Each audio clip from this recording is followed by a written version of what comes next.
வணக்கம் and welcome to மங்கையர் சுவை. இன்னைக்கு நம்ம பார்க்க போற ரெசிபி மீன் குழம்பு.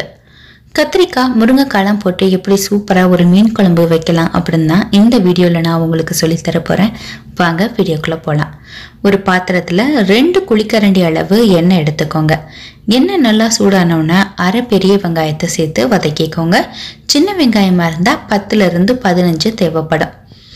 வெங்காயம் நல்லா வதங்கி கலர் கொஞ்சமா மாற ஆரம்பிக்கும் பொழுது இதில் நம்ம தக்காளி சேர்த்துக்கலாம். 2 தக்காளி பழமா பார்த்து நறுக்கி வச்சிருக்கேன், அதையும் சேர்த்துக்கலாம். கொஞ்சமா மஞ்சத்தூள், இது எல்லாத்தையும் சேர்த்து நல்லா வதக்கி விடுங்க. வெங்காயமும் தக்காளியும் நல்லா வதங்கினதுக்கு அப்புறமா அடுப்பை ஆஃப் பண்ணிடுங்க. இந்த கலவையை ஆற வச்சு நல்லா அரைச்சி எடுத்துக்கோங்க. இப்போ அதே பாத்திரத்துல இன்னும் ஒரு குழிக்கரண்டி அளவு எண்ணெய் எடுத்துக்கோங்க, அல்லது தாளிக்கிறதுக்கு தேவையான அளவு. எண்ணெய் சூடானோன்னு சோம்பு வெந்தயம் போட்டு தாளிச்சுக்கோங்க. அது கூட கொஞ்சமா கருவேப்பிலை சேர்த்துக்கோங்க.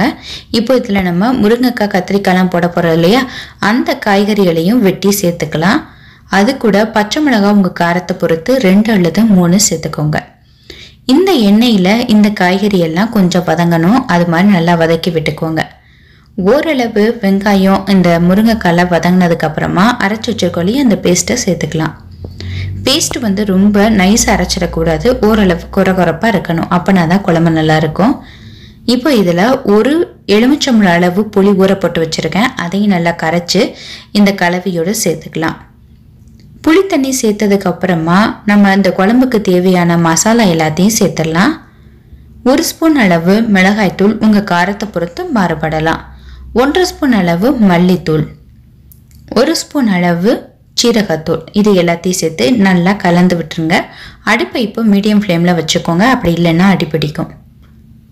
ஒரு தடவை நல்லா கலந்து விட்டுட்டு இப்போ இதுல தேவையான அளவு தண்ணி எல்லாம் சேர்த்துடலாம். எவ்வளவு உங்களுக்கு குழம்பு தேவையோ அந்த அளவுக்கு தண்ணி சேர்த்துக்கோங்க. தண்ணி சேர்த்துட்டு குழம்புக்கு தேவையான உப்பையும் சேர்த்துருங்க. இப்போ அடுப்பை ஹை ஃப்ளேம்ல வச்சிருங்க, நல்லா கொதிக்கட்டும். எல்லா பக்கமும் நல்லா கொதி வந்தோடனே நாம இதுல மீனை சேர்த்துடலாம். மீன் சேர்த்ததுக்கு அப்புறமா நாம குழம்பு ரொம்ப கொதிக்க விடக்கூடாது, அப்படி கொதிக்க விட்டோம்னா மீன் உடைஞ்சிரும். மீன் சேர்த்ததுக்கு அப்புறமா அடுப்பை மீடியம் டு லோ ஃப்ளேம்ல வச்சு 15 நிமிஷம் நல்லா கொதிக்க விடுங்க. அப்படி இல்லைன்னா எண்ணெய் மேலே தெளிஞ்சு வர அளவுக்கு கொதிக்க விடுங்க. இந்த மாதிரி எண்ணெய் மேலே தெளிஞ்சு வந்ததுக்கு அப்புறமா இதில் நம்ம தேங்காய் சேர்த்துக்கலாம். தேங்காயை அரைச்சோ அல்லது தேங்காய் பால் எடுத்தோ சேர்த்துக்கோங்க, அது உங்களோட விருப்பம்தான். இது கூட கொஞ்சமா கொத்தமல்லி தழை சேர்த்துடலாம். ஒரு பல்லு வெள்ளைப்பூடு எடுத்து நல்லா நச்சு சேர்த்துக்கோங்க, குழம்புக்கு ரொம்ப நல்ல வாசனையா இருக்கும். அவ்வளவுதான், நம்மளுடைய கத்திரிக்காய் முருங்கைக்காய் போட்ட மீன் குழம்பு தயாராயிருச்சு. பார்த்தீங்களா? நீங்களும் உங்க வீட்டில் ட்ரை பண்ணி பார்த்துட்டு எப்படி இருந்துச்சுன்னு உங்க கமெண்ட்ஸ் எனக்கு போஸ்ட் பண்ணுங்க. இந்த வீடியோ பிடிச்சிருந்தா உங்க ஃப்ரெண்ட்ஸுக்கும் ஷேர் பண்ணுங்க. மறக்காம மங்கையர் ரெசிபியை சப்ஸ்கிரைப் பண்ணுங்க. இத்துடன் உங்களிடமிருந்து விடைபெறுவது நந்தினி பாலகிருஷ்ணன். நன்றி, வணக்கம்.